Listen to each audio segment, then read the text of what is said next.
hemos enfrentado el golpe de Estado, lo hemos neutralizado, ya está derrotado, aunque anda por ahí todavía con algunas candelitas.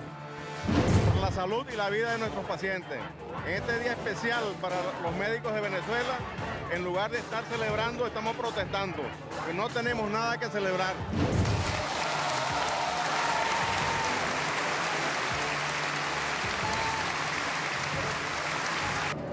Creemos que puede haber un Chile diferente y mucho más justo.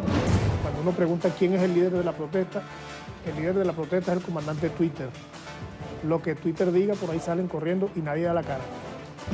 Porque nuestra lucha es sincera y cuando tenemos la verdad por delante, la violencia no entra en nuestro juego. Deja de maricar y venga a dialogar. Deja de maricar y venga a dialogar.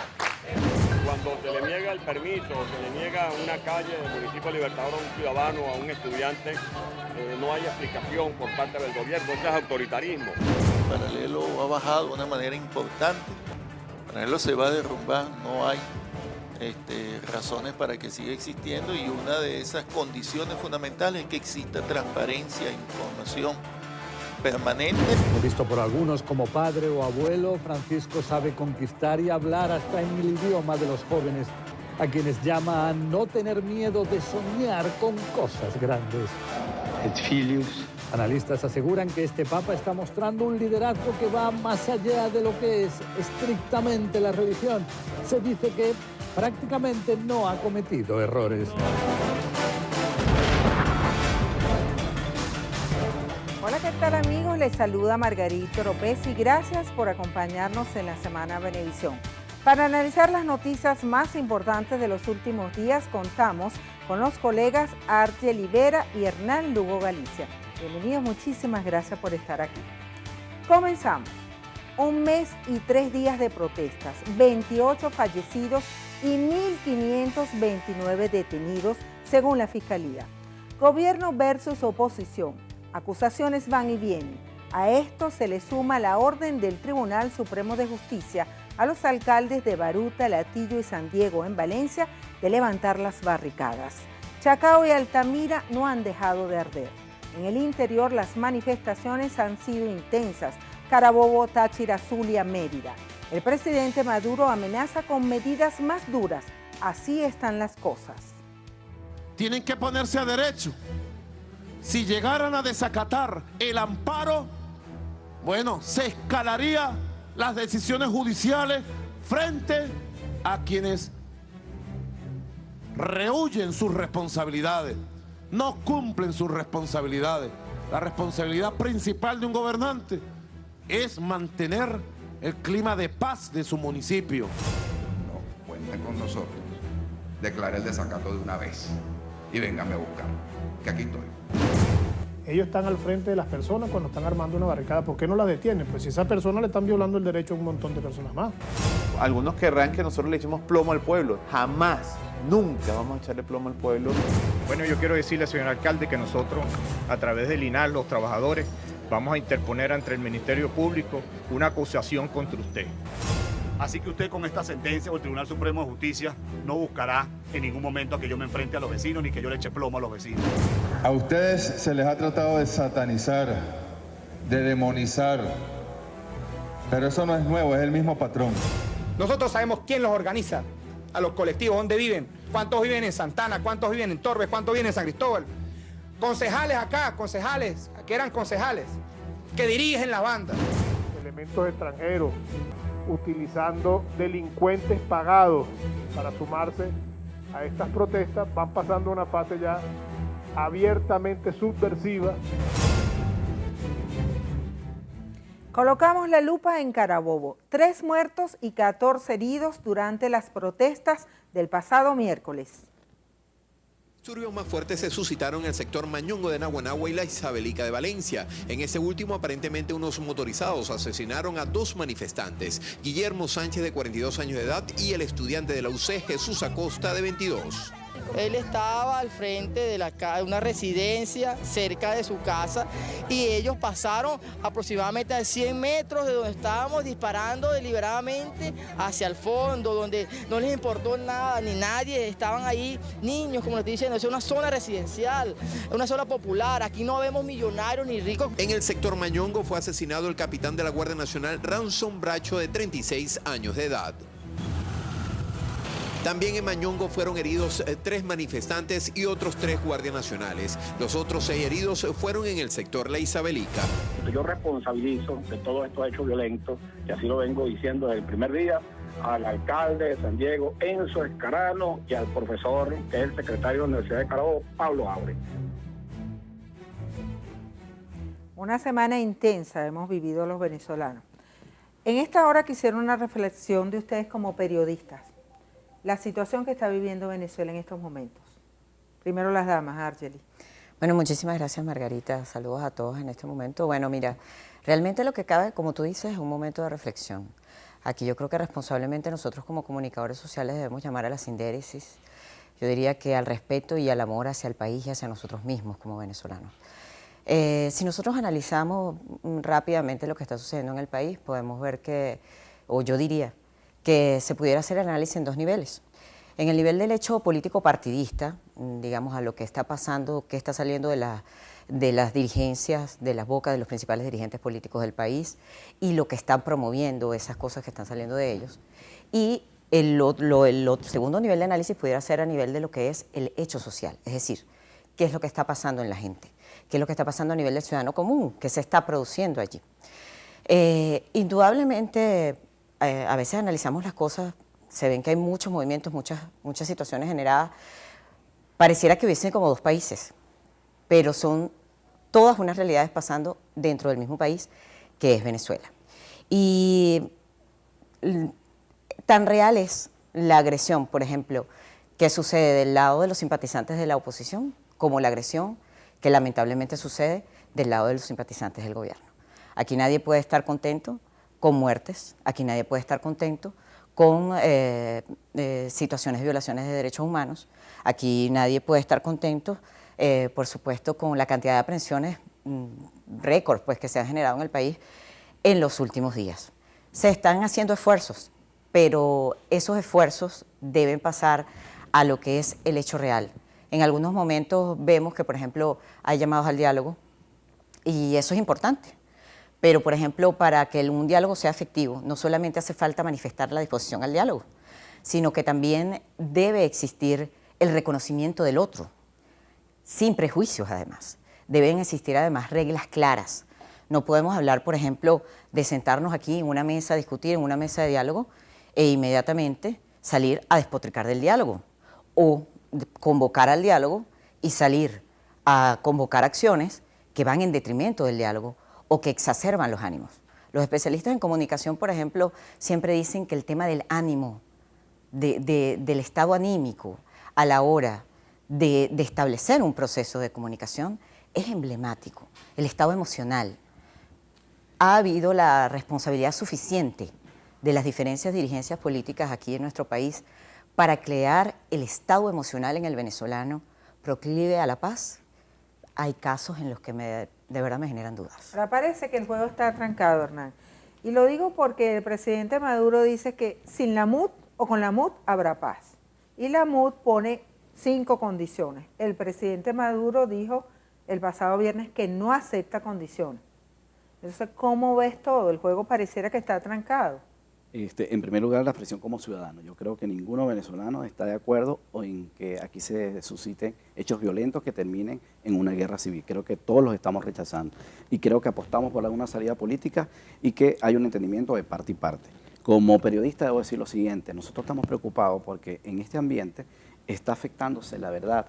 Y cuando digo la verdad, no solamente estoy hablando de los hechos que informa el gobierno, sino también de esos ciudadanos que están en la calle protestando, de que de alguna manera están señalando que hay represión en la calle, de alguna manera están señalando que hay una actuación desmedida por parte de los cuerpos policiales, también está por el otro lado el gobierno señalando que hay vándalos o grupos que se prestan pues a grupos a hechos vandálicos, evidentemente eso amerita una actuación contundente por parte del Estado. Y ya tenemos el saldo negativo que todos sabemos, 28 muertos, que no se sabe, no hay por qué pelear si son de uno u otro bando. Se tratan de venezolanos y yo creo que nosotros debemos hacer un llamado a que la protesta debe canalizarse por vías pacíficas. Yo creo que hay un instrumento muy importante en la Constitución que señala que los venezolanos tienen la posibilidad de convocar asambleas de ciudadanos. Esas asambleas de ciudadanos están allí, yo creo que el venezolano puede hacer uso de ellas y a partir de allí se generan ciertas acciones. La Constitución señala que, por ejemplo, cuando unos ciudadanos se reúnen en asamblea, esas decisiones que tienen efecto vinculante para los poderes. Y si estamos en un proceso revolucionario que dice que el poder debe estar en manos del pueblo, entonces hagamos ejercicio de ese poder. Yo creo que los que están en la calle manifestando, esa puede ser una vía. Nosotros, como gremialistas, y este es el punto de la reflexión, nos reunimos en el Colegio Nacional de Periodistas hace más de un año y proponíamos al Colegio Nacional de Periodistas como un intermediario de los dos sectores polarizados. Lamentablemente, esos resultados de la convención no se han logrado materializar porque evidentemente no hay entendimiento por uno del otro sector. Evidentemente que alguien está interesado en que se mantenga esta polarización, por ejemplo, el gobierno creo que le interesa también mantenerla, a la oposición o sector le interesa que todos estemos polarizados de alguna manera para que no haya ningún entendimiento y evidentemente se presenten situaciones donde alguien pueda pescar en un río revuelto. Y en cuanto a la situación actual me llama dos cosas la atención. Uno, que se ha dicho, el gobierno ha señalado que hay un golpe de Estado, pero yo creo que hay que ser preciso. Si hay un golpe de Estado, el gobierno debe ser responsable y decir, señores, quienes dieron el golpe de Estado o están en esto son tales y tales personas, pero además de eso señalar quiénes dentro de las Fuerzas Armadas están metidos en esta situación. Porque yo no he visto en ninguna parte del mundo que los ciudadanos den un golpe de Estado. Para eso se necesita la conjunción de los sectores civiles y de los sectores militares, y eso es lo que nos está pasando. Y si pasó, entonces, ¿por qué el gobierno no ha dicho con responsabilidad, señores, aquí hay un grupo de militares que evidentemente se está prestando para derrocar al gobierno que fue electo en unas elecciones abiertas, que todos sabemos fue muy reñido, pero evidentemente hay por parte del Estado la obligación también, por parte del gobierno, de sentarse a conversar, porque en este momento en Venezuela no se puede decir que el chavismo es mayoría, ni en la oposición es mayoría. Yo creo que hay que hablar de venezolanos y los venezolanos deberían poner, digamos, sobre la mesa cuestiones fundamentales. Por ejemplo, el problema de la inseguridad, el problema de la soberanía alimentaria, el problema incluso de nuestra seguridad en la frontera y otro tema fundamental que es la cuestión y la prestación de los servicios públicos y básicos, que no se pueden evidentemente limitar precisamente por estos problemas de la guarimba que estamos observando y que todos los venezolanos estamos rechazando. Ahora, en medio de este clima, luce un ingrediente. El Tribunal Supremo de Justicia ordena a alcaldes de oposición a no dejar la instalación de las barricadas y, si se quiere un poco, a frenar la actuación de los vecinos. Vimos sonido de Gerardo Blay que dice, aquí estoy, véngame a buscar. Carlos Ocariz dice, yo no voy a reprimir al pueblo. Entonces, ¿cómo ven ustedes esta situación planteada con los alcaldes? Además, el presidente Maduro ha amenazado concretamente a Ramón Muchacho de que va a accionar mecanismos, incluso a través de la Fiscalía General de la República, para sacarlo del cargo, porque según el gobierno no lo está haciendo bien, no está cumpliendo su función.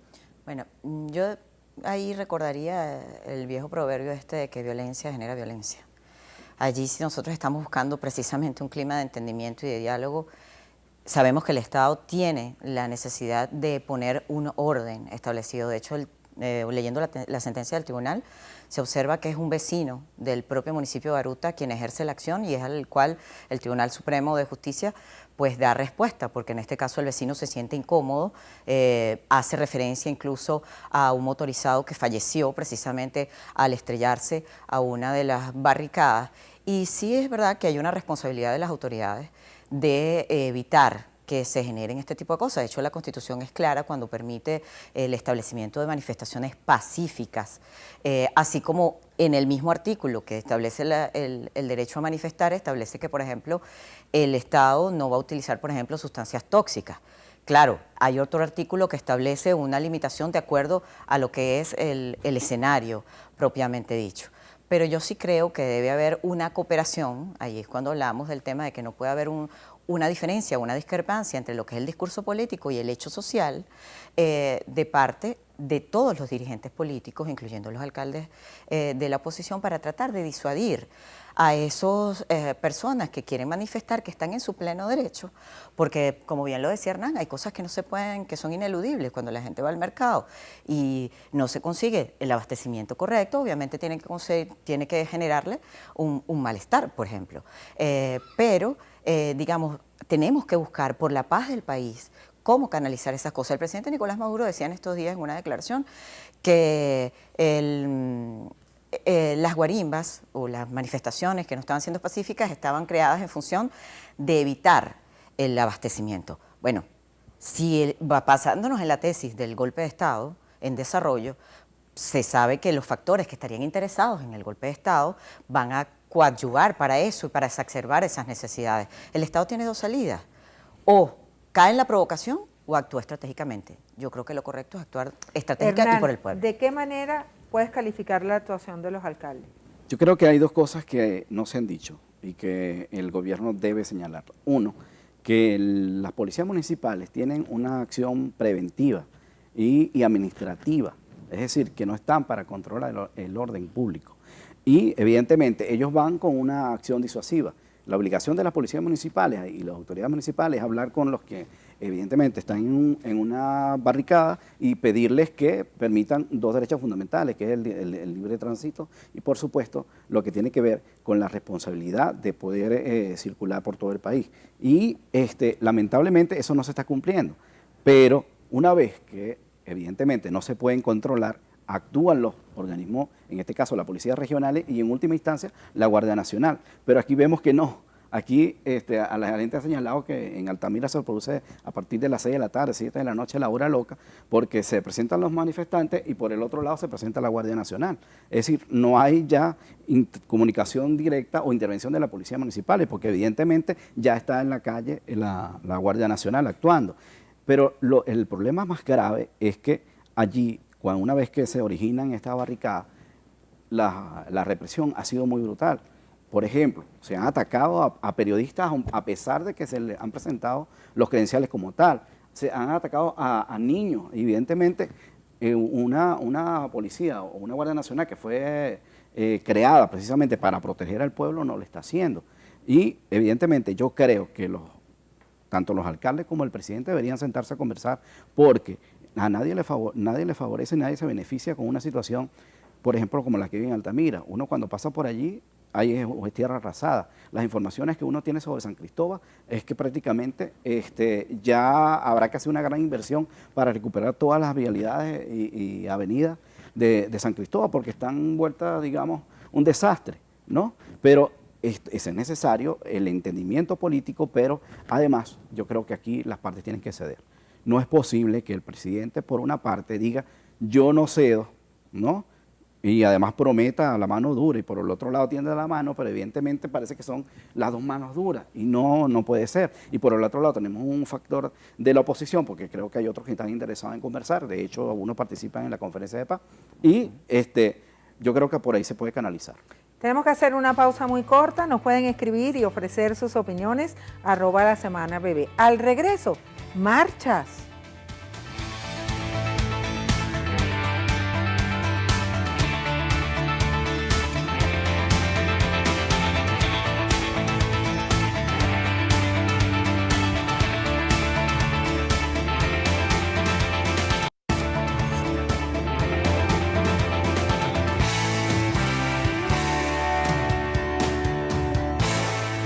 Continuamos con la Semana Venevisión. Marchas y más marchas.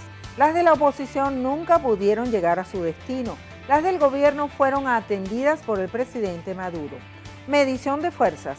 Médicos, civiles, estudiantes, cuerpos policiales y militares en la calle. La zona cero. Mientras esté el golpe de Estado activado, mientras estén las guarimbas fascistas quemando parte de los territorios gobernados por la oposición, mientras la MUC no se siente, no entran a Caracas y me llaman como me quieran llamar, no me importa. En el día de hoy, el movimiento estudiantil venezolano nuestro pueblo, decidimos marchar hasta la Defensoría del Pueblo a exigirle a la supuesta defensora del pueblo que se encuentra desaparecida, pero en el único momento donde se ve esa defensora del pueblo es en el canal del Estado defendiendo a una élite del gobierno. Que se unan, que vamos aquí a la Plaza Morelos a encontrarnos con nuestro presidente Nicolás Maduro. Esto ya está viciado, esto ya es político. Los médicos estamos trabajando con las uñas, sin recursos. El 95% de los hospitales apenas tienen el 5% de insumos y el otro porcentaje, el 5% de los hospitales, quizás el 10 o 15%. Eso quiere decir que estamos en lookout, es decir, cierre automático de los hospitales. Se está solicitando 81 millones de bolívares para avanzar en el trabajo del plan producto del diagnóstico del gobierno de Calle, y nosotros muy pronto estar entregando estos 24 hospitales a la comunidad y al pueblo. Es una buena noticia las declaraciones del presidente Maduro y contrasta con las declaraciones de Douglas León Natera. Nos hemos olvidado un poco de lo que es la salud en medio de esta situación que está atravesando Venezuela. En relación a las marchas, ¿por qué la oposición no puede llegar? En este caso, los estudiantes querían llegar a la Defensoría del Pueblo a solicitar la renuncia de la defensora del pueblo, Gabriela Ramírez, quien, por cierto, el pasado miércoles estaba en Ginebra. Hernán, vamos a comenzar contigo. ¿Por qué la oposición no puede llegar? Evidentemente el gobierno alega que los estudiantes de la oposición van a guarimbiar, ¿no? El verbo que se ha impuesto en el país. Pero yo creo que no se pueden establecer apartheid en políticos en el país. Evidentemente que si la Constitución reconoce el derecho de todos los venezolanos a manifestar, y para ello tienen que hacerlo en forma pacífica, ¿por qué no se le permite a los estudiantes de la oposición marchar hasta Miraflores o marchar hasta donde sea?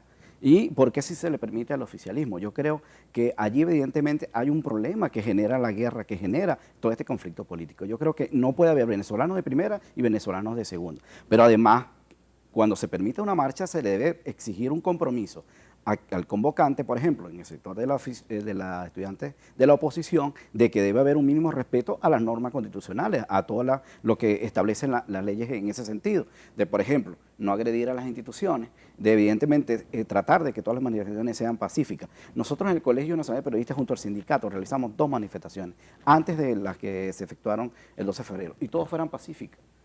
Pero lo que sentimos es que al final las marchas no tenían sentido porque cuando uno llegaba a las instituciones no tenía respuesta. Y quizás ese es el reclamo más importante que estamos haciendo los venezolanos, que las instituciones respondan a la exigencia que nosotros como venezolanos tenemos derecho. Argeli, ¿hay venezolanos de primera y de segunda? No debería haber. Desde mi punto de vista como periodista, eso no es aceptable.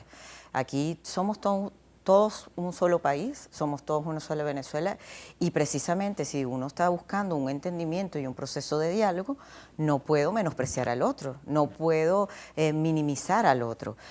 Se entiende algunas acciones tomadas del Ejecutivo desde el punto de vista de que el Estado venezolano tiene la obligación de garantizar la seguridad. Pueden manejarse algunos precedentes. En estos días el ministro Jaime Geltrudi decía, por ejemplo, que más de 20 unidades de Metrobús en tan solo unos días habían sido destruidas y daba un balance. Pero, bueno, tienen que sentarse a buscar las maneras, quizás acercarse a las instituciones, si consideran, tienen informaciones de inteligencia, que puede haber un grupo que pudiera estar causando algún tipo de alteración en algún punto de la marcha, bueno, por lo menos alguna autoridad que se acerque a hablar, a dialogar. Yo no puedo pretender que un diálogo se establezca sanamente menospreciando los intereses del otro o minimizándolos, o de repente agarrando y haciendo una declaración pública, esto lo digo tanto para el caso del gobierno como para el caso de la oposición, para presionar públicamente al interlocutor y hacer que el interlocutor ceda a mis expectativas. Aquí hay que sentarse a ver las cosas fríamente en función de la prioridad que debe ser la paz del país, el entendimiento. Pero es que además el Estado es irresponsable, el gobierno es irresponsable. ¿Cómo es posible que diga, 1, que hay un golpe de Estado, 2, que hay grupos violentos, o mejor dicho, fascistas, y además gente que les paga a estos señores para que protesten? La obligación del Estado es ponerlos presos. ¿Por qué no lo hace? Porque evidentemente, ¿quiénes estarían detrás de todo eso? ¿Acaso nada más los sectores de la oposición o hay sectores del oficialismo metido en todo Hernán, es esto? que hay denuncias de ambos lados. Y si ha habido irresponsabilidad, yo creo que ha habido irresponsabilidad hasta de ambas partes, porque lamentablemente en algún momento se ha convertido el asunto como en una pelea de quién me pega más. A mí me agredieron más, bueno, a mí los míos me lo agredieron más así. Señores, pero es que no debe haber agresión, es que debe haber diálogo, es que debe haber paz, es que debe haber entendimiento, es que debe haber respeto por la vida. Por eso es lo que debe debería haber, prioridad. Las instituciones tienen que funcionar, porque Deben si funcionar los las estudiantes tienen el derecho a marchar, deben marchar, pero también bajo unas condiciones de respeto a la norma, por ejemplo. Y también el sector del oficialismo debería tratar de que no se establezcan aquí espacios, este es mío, es recuperado y por lo tanto aquí no vienen a hacer guarimba o no vienen a La oposición no puede entrar al centro o el oficialismo no puede ir al este, o sea, son cosas que no deberían pasar. Pero en algunos casos el oficialismo ha participado en Altamira, o sea, es que no hay problema. Pero es que, por ejemplo, aquí hemos llegado al extremo de que, por ejemplo, el bulevar de Sabana Grande, no es posible que en el área del Libertador sea todo bien bonito, pero lo que comienza Chacaíto, porque es jurisdicción de Chacao, ya es un desastre. Y entonces no se le invierte recursos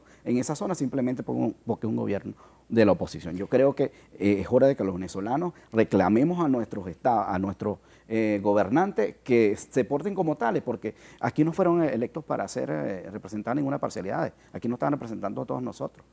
Hacemos una pausa muy corta y en breve volvemos. No se aparte de nuestra sintonía, tenemos mucho más. En Twitter, @lasemanabebé. Al regreso, nos miran, nos ven.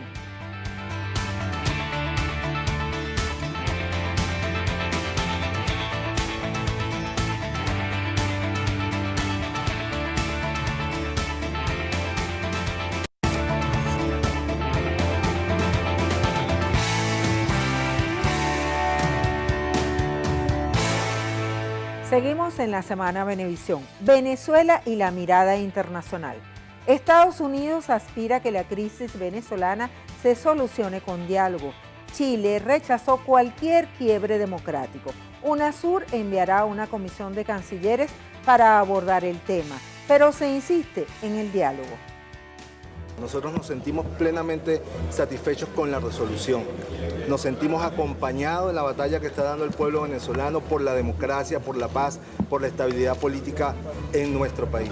Hemos solicitado esta comisión, que es de todos los cancilleres que irán de acuerdo a las posibilidades de su agenda a apoyar, a acompañar el proceso de diálogo que está instalado en Venezuela. Estamos preparados de ser necesario para invocar la Carta Democrática de la OEA y avanzar de manera seria, o si no, considerar sanciones. Esa economía es frágil y por eso uno puede meditarlo antes de hacerlo. Nos hemos vuelto una excusa, una estrategia a la que acuden y lo lamento, porque nos abrimos mucho y nos acercamos en un esfuerzo por demostrar que las cosas no deben ser así, que hay un camino alterno, que tenemos intereses comunes. La tradición de Chávez fue acudir a esa estrategia con fuerza durante muchos años. Maduro, quien no es Chávez, ha intentado replicar la estrategia sin éxito, francamente. En un momento dado, si los gringos un día nos invadieran, les saldrían como hormigas los colectivos y se los tragarían como pasó en Vietnam. Nos tragaríamos a los gringos vivos.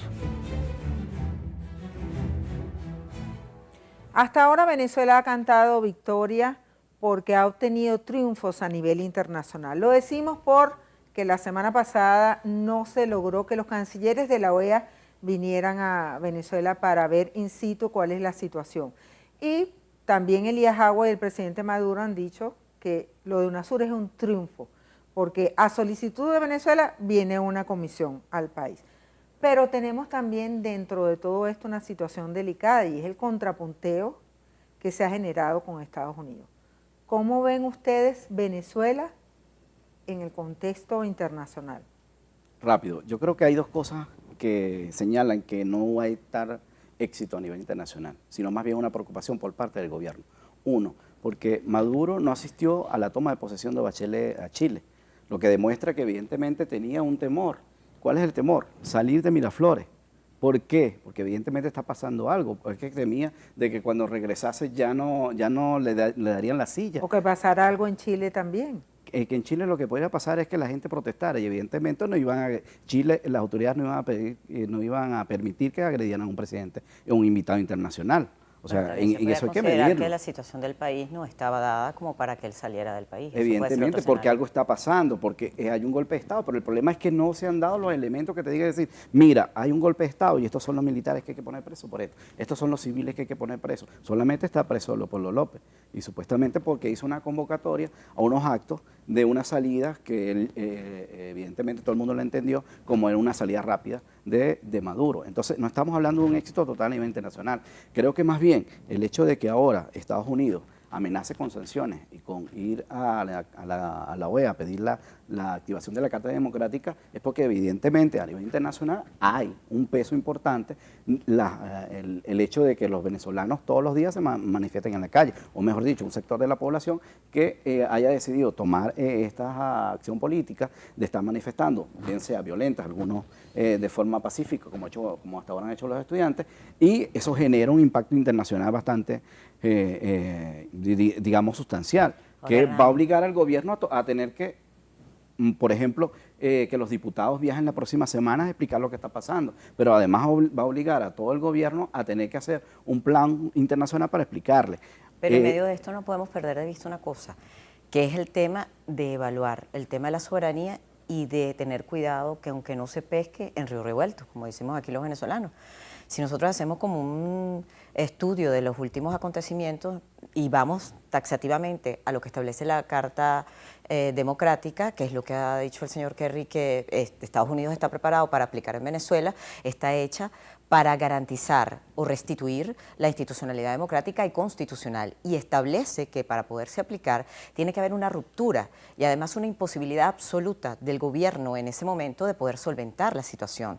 El propio secretario general de la OEA, José Miguel Insulza, el 5 de marzo, dijo que en Venezuela no estaban dadas las condiciones para la ruptura democrática como para aplicar la Carta Democrática. Igualmente, luego de eso hubo la reunión de cancilleres en la OEA y la reunión de cancilleres lo que dijo fue que instaban al diálogo y precisamente a que todas las averiguaciones a nivel de justicia que se estaban haciendo por los sucesos, pues tuvieran una respuesta oportuna. Por allí decía el viceministro de Relaciones Exteriores para Europa, Calixto Ortega, en estos días también que dio una declaración, decía, bueno, las protestas se están desarrollando en 17 de los 335 municipios del país. No estamos menospreciando, no podemos menospreciar esos 17, porque es una realidad, pero no es una condición como para aplicar la Carta Interamericana. Ahora, vemos los dos escenarios, vemos la UNASUR, vemos lo que plantea Estados Unidos frente a la OEA. En la UNASUR se presenta un proceso de diálogo donde se dice, vamos a ayudar a este proceso de crisis que está generándose en Venezuela, que es una realidad, pero lo de Estados Unidos está planteado, lamentablemente, porque yo por lo menos como periodista no puedo estar de acuerdo con la pelea constante de nuestro país con otros países, deberían procurarse las mejores relaciones. Sin embargo, también hay que ver cómo se dicen las cosas. Cuando en la UNASUR se plantea un escenario como el diálogo y las declaraciones a nivel de los Estados Unidos se plantean como de una imposición para sancionar, también allí el asunto se torna un poco difícil de comprender, sobre todo con la declaración del secretario general de la OEA. Pero es que Estados Unidos teme una catástrofe económica y democrática. Pero es que el problema es que aquí se han agotado todas las vías diplomáticas. Mejor dicho, no es el tono como pretende el gobierno, ni tampoco las autoridades de Estados Unidos, cómo se deben manejar las cosas. Además, yo creo que hay que desmontar esa tesis de que los Estados Unidos van a invadir, porque creo que Chávez sí fue astuto cuando estableció una alianza con Rusia y China. Señores, para que pueda haber una intervención norteamericana, tendría antes que doblegar a Rusia y a China, que tienen intereses muy importantes en Venezuela, que evidentemente el petróleo. Y mientras existan esas dos, digamos, relaciones comerciales y políticas y diplomáticas con estas dos potencias, evidentemente Estados Unidos no se va a meter en este país. Ahora, quisiera también colocar aquí en la mesa, en esta mesa de conversación y de análisis, Santos, el presidente de Colombia, se ofreció como mediador para la crisis que vive Venezuela, siempre y cuando el presidente Maduro lo acepte y también la oposición. Eso es bueno. Yo diría, de verdad, aquí en Venezuela deberíamos aceptar todas las posibilidades de ayuda que nos puedan dar, respetando nuestra soberanía, por supuesto, para ayudar a salir de la crisis que se está desarrollando en nuestro país. Pero siempre en eso, el respeto a la soberanía. Cuando Hernán explica todo eso previo a lo que es el tema de lo que podría ser una invasión del gobierno estadounidense, bueno, también hay que evaluar que legítimamente los voceros del sector oficial o el Estado también pueden evaluar el por qué tanta insistencia en sancionar a Venezuela, el por qué tanta insistencia en aplicar la Carta Democrática, si el propio secretario general de la OEA, José Miguel Insulza, dijo que no habían condiciones para la aplicación. Entonces, es ahí lo que hablábamos. Está esa como incongruencia cuando hay otros ofrecimientos, como el del presidente Juan Manuel Santos, que se ofreció de manera muy cordial, cuando hay una presidenta recién tomada en posesión como Michelle Bachelet, que dice, nos estamos dispuestos al diálogo para apoyar a Venezuela desde todos los países de la UNASUR, pero además nosotros no vamos a permitir que se rompa la institucionalidad. O sea, se está hablando en función de un progreso de lo que nos conviene a todos, que es buscar la solución. Es que si el Estado venezolano, mejor dicho, el gobierno venezolano habla de un golpe de Estado, ya está admitiendo que aquí en Venezuela se están rompiendo el hilo constitucional, y eso obliga a nivel internacional a darle otra mirada y decir, bueno, aquí se está presentando un hecho lamentable. Lo que pasa es que la Carta Democrática habla de cosas puntuales. Puntuales, claro. Pero evidentemente es un arma política, que en este caso puede usarla Estados Unidos simplemente para presionar, pero yo no creo que se vaya a dar esa intervención. Yo no creo que los venezolanos vamos a estar de acuerdo con eso. Y ya volvemos. Recuerden nuestro Twitter, @lasemanabb. Al regreso, verde que te quiero verde.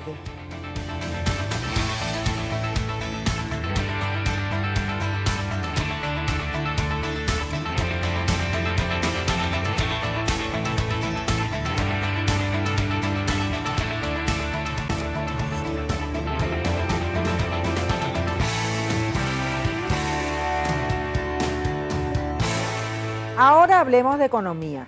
El SICAD 2 arrancó esta semana. Permitirá comprar y transferir divisas al exterior. El gobierno busca acabar con el mercado negro en los precios y abrir una válvula de escape para la creciente demanda de divisas. Dólar guarimbero. Vamos a derrotar el dólar paralelo.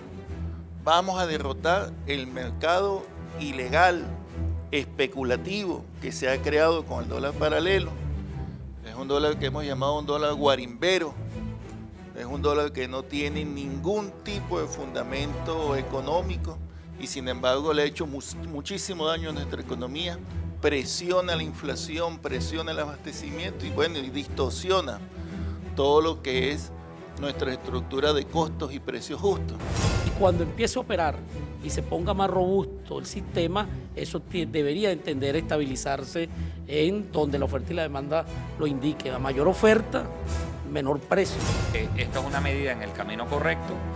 Ciertamente abre unas posibilidades para que las empresas tengan una alternativa para transar sus divisas, pero repetimos, tiene que ser tomadas con otras medidas de carácter fiscal, monetario, que hasta los momentos no han sido anunciadas.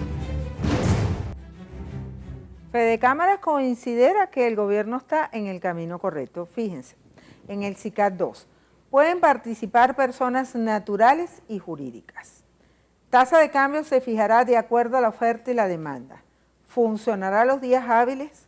No se permitirán transacciones por debajo de la tasa oficial 6.30 por dólar, bolívares por dólar, y el Banco Central de Venezuela publicará diariamente el tipo de cambio moderado.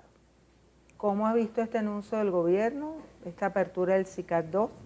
¿Nos va a beneficiar? ¿Se va a poder regularizar la economía, el sistema de precios, tal como lo dijo el ministro Rafael Ramírez? Evidentemente que el gobierno ha admitido que ha cometido errores en el sector económico, ¿no? Lo más triste es que eso ha traído secuelas, porque resulta ser que en el pasado se atacó las casas de bolsa y muchas fueron intervenidas, cerradas, algunas personas presas, precisamente porque estaba de alguna manera estableciendo un dólar que era guarimbero. En aquel momento no se le llamaba así, se le llamaba un dólar de otro color. Y evidentemente si el gobierno quisiera poder arreglar la situación, ¿por qué no comenzó el año anunciando una medida de este tipo? Tuvo que venir la presión de la calle, tuvo que venir la presión del problema de la escasez para sentarse a negociar con los empresarios y a partir de allí surgen unas ideas que, por cierto, en sectores radicales son vistas más bien como un acuerdo neoliberal con el gobierno y evidentemente eso marca de alguna forma un deslinde del gobierno con los sectores radicales que se consideran revolucionarios y que están en desacuerdo con que se establezcan acuerdos con sectores empresariales del país. Argeli, ¿cómo ves tú la apertura del CICAT? Yo creo que en medio de todas las cosas que están pasando en el país es una buena noticia. Creo que es una cosa que ha venido avanzando realmente, que es necesaria, porque realmente los tres problemas económicos que han marcado a los venezolanos en los últimos meses han sido el abastecimiento, la inflación y el tema cambiario. Hay un reconocimiento incluso en la mesa de diálogo que se está haciendo con el vicepresidente de la República de parte de los sectores económicos que se consideran adversarios del gobierno, como Fede Cámara, a pesar de que ellos dicen, bueno, es una medida que se está tomando a destiempo, pero es positiva. Hace falta articular otras cosas. Ellos explicaban, por ejemplo, ajustar todo lo que tiene que ver con la ley de costos y precios justos para que pueda haber allí un equilibrio. Bueno, es parte de los avances y eso es lo que necesita el país. El país está a la expectativa. Los venezolanos en realidad quieren que las cosas en el país funcionen y todo lo que sea para abonar, para que el país funcione, para que la economía de los venezolanos mejore, para que la situación de vida de los venezolanos sea mejor, debe aplaudirse. Debe celebrarse. Sin embargo, los economistas han manifestado de que hay incertidumbre de cómo va a operar este mercado. ¿Tú estás clara de cómo va a operar este mercado? No, realmente es algo que es muy nuevo, hace falta mucha explicación, sobre todo porque además es un tema complejo, el tema económico, que requiere además bastante explicación sobre el tema. Hasta ahora lo que hemos comprendido es que, por ejemplo, es otra de las vías de adquisición de divisas, pero hay dudas todavía. No se sabe si, por ejemplo, cómo hago yo para abrir, por ejemplo, una cuenta, si no tengo los dólares, cómo hago para comprarlos si yo no tengo dólares ahorrados anteriormente, porque si tienes la cuenta en el extranjero, bueno, ya está la posibilidad. No, pero en este caso lo que se trata es que tú tengas tus bolívares y a través de una cuenta tú compres dólares. Le vas a comprar dólares al Estado venezolano. Entiendo que es como una especie de subasta además, pero sí hace falta como explicar un poco más la situación. Sí. Claro, yo me imagino que el precio establecido de 6.30, ese no se va a mantener en el tiempo, porque evidentemente sectores que quisieran tener más dólares, por supuesto, van a ofertar una mayor cantidad. Y el Estado está de alguna manera haciendo algo que han hecho todos los gobiernos, que es tratar de producir de alguna manera una devaluación disfrazada para obtener ingresos que le permitan pagar las cuentas internas. Y creo que esa es la posibilidad que ofrece el CICAT. Antes de concluir el programa, quisiera de ustedes una reflexión muy pequeña, porque ya se nos acabó el tiempo. Como venezolano, ¿cuál es el mensaje que ustedes le pueden ofrecer a esta hora al país? Yo diría, centrémonos en la vida, centrémonos en el amor. El que ama, perdona y entiende. Si nos perdonamos y nos entendemos, podemos tener un diálogo, podemos tener comprensión, podemos tener entendimiento. Creo que ahí llegó el momento de ceder las posiciones radicales y de pensar en el bienestar de Venezuela. Hernán. Yo no sé por qué que este libro me cayó hoy en la mano, pero habla, por ejemplo, de cómo Páez gobernó el país 26 años y fue el causante que se produjera en el país 100 años de guerra. Y luego, a partir de allí, hubo una situación muy drástica para el país. Yo espero que el presidente Maduro pueda revisar la historia de Venezuela y sobre todo el capítulo de Páez para no terminar cometiendo los mismos errores y llevando al país a una situación conflictiva de crisis que nos conlleven a una guerra civil. Así llegamos al final de la Semana Venevisión. Gracias a nuestros invitados y a ustedes por su agradable compañía. La cita es para el próximo sábado a las 11 de la noche. Nos despedimos con el cantante colombiano Juanes y su último éxito, La Luz. Su nuevo álbum salió este mes al mercado y es una peculiar fusión de rock y ritmos folclóricos.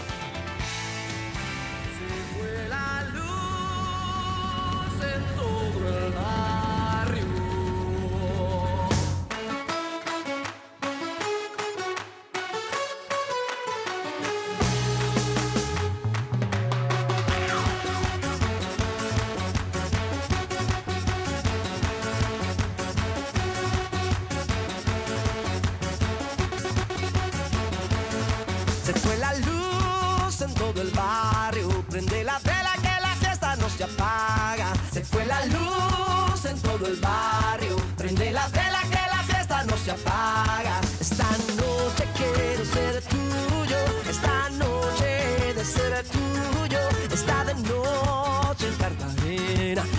vestido negro tiene poca tela.